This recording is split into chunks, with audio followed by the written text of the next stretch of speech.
Le temps est comme un aimant qui n'attire que le fer. Tu peux mettre le bois à côté du fer, mais quand l'aimant vient, il révèle que le bois est bois et que le fer est fer. Le temps travaille aussi comme un détecteur de faux dollars et de vrais dollars. Tu peux les mélanger, mais lorsqu'on les met dans un détecteur, le détecteur dit, ça c'est un vrai dollar et ça c'est un faux. Le temps a cette capacité. Le temps révèle la vraie nature même d'un gouvernement. Un homme peut dire, votez-moi, je serai démocrate, votez-moi, je serai le meilleur président. Mais avec le temps, on dit, tu es aussi dictateur comme l'autre qui est parti. Le temps révèle même la vraie nature d'un dirigeant. Il y a des dirigeants qui se cachent au début, ils ne révèlent pas qui ils sont. Mais avec le temps, tu te rends compte que c'est un despote. Mais aussi, il y a des dirigeants dont la qualité se révèle avec le temps. Au début, il tâtonnait, mais avec le temps, il devient fort. Le temps révèle la vraie nature d'une relation. Il y a des relations qui tiennent lorsque tout le monde est pauvre, mais lorsque seulement un commence à percer, la relation est brisée. Le temps a révélé que c'était une fausse relation. Le temps révèle la nature même de nos motivations. Quelqu'un peut venir dans ta vie, tu penses qu'il est venu pour rien. Mais avec le temps, tu te rends compte qu'il était venu pour l'argent, qu'il était venu pour te détruire, mais aussi qu'il était venu pour t'aider. Le temps révèle la vraie motivation de nos cœurs. Le temps révèle les buts profonds enfouis dans le cœur de quelqu'un. Au début, quelqu'un peut faire semblant, mais avec le temps, il finit toujours par révéler le pourquoi de ce qu'il fait toutes choses. C'est pourquoi, bien-aimés, des fois dans la vie, ne soyez pas pressés de faire des alliances, mais donnez-vous le temps d'observer les gens afin que leur véritable motivation se révèle. Jésus-Christ a tardé d'envoyer le Saint-Esprit parce que Judas était là. Car si l'Esprit était venu quand Judas ne s'était pas encore révélé, il allait détruire l'église primitive. Alléluia. Le temps révèle les vraies motivations des cœurs. Le temps permet de distinguer un zèle amer et un vrai zèle.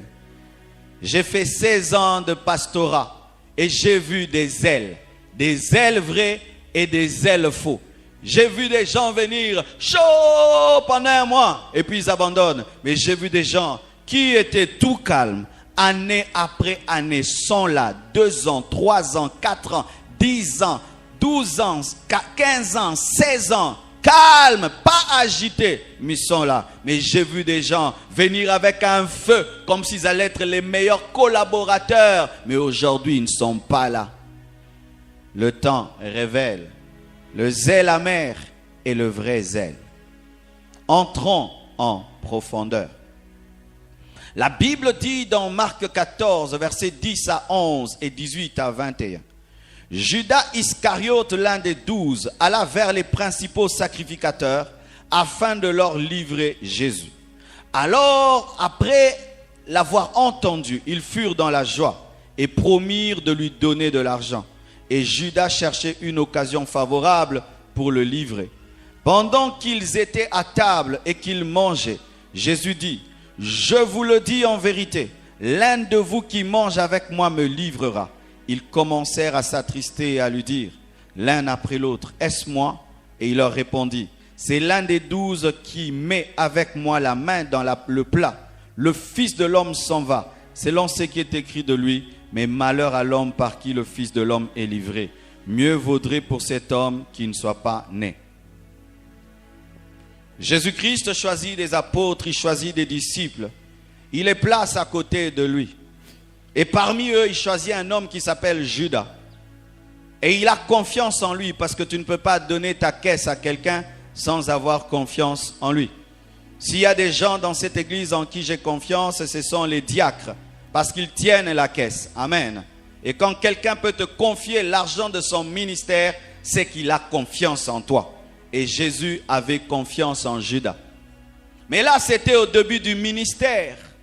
Il était là, il gardait l'argent. Mais quand les temps sont passés, il a commencé à voir Jésus-Christ comme étant un business. Au début, il gardait l'argent. Mais à la fin, il voulait vendre Jésus pour avoir de l'argent. Au début, Judas se révélait comme un homme de confiance. Mais le temps l'a révélé comme un voleur. L'a révélé comme un cupide. L'a révélé comme un menteur. L'a révélé comme un hypocrite. Comme un traître. Comme un meurtrier. Comme un faux apôtre. Comme un fils du diable parmi les fils de Dieu. Dis à ton voisin, qui es-tu vraiment au milieu de nous? Dis-lui encore, bien-aimés frères et sœurs, ce que tu es finira par se révéler. Que tu fasses semblant aujourd'hui ou demain, ça finira par se révéler. Judas était cupide et le temps a révélé sa cupidité. Et j'aimerais vous dire ceci. Chaque fois que nous disons que quelqu'un a abandonné Dieu, nous ne nous posons pas souvent la question s'il a déjà rencontré. En soi, souvent les gens qui abandonnent l'ont déjà abandonné, mais leur abandon se manifeste avec le temps. Judas en soi n'était pas devenu cupide, il était cupide. Il n'était pas devenu voleur, il était voleur. Il n'était pas devenu hypocrite, il était hypocrite, mais le temps a révélé qui il était.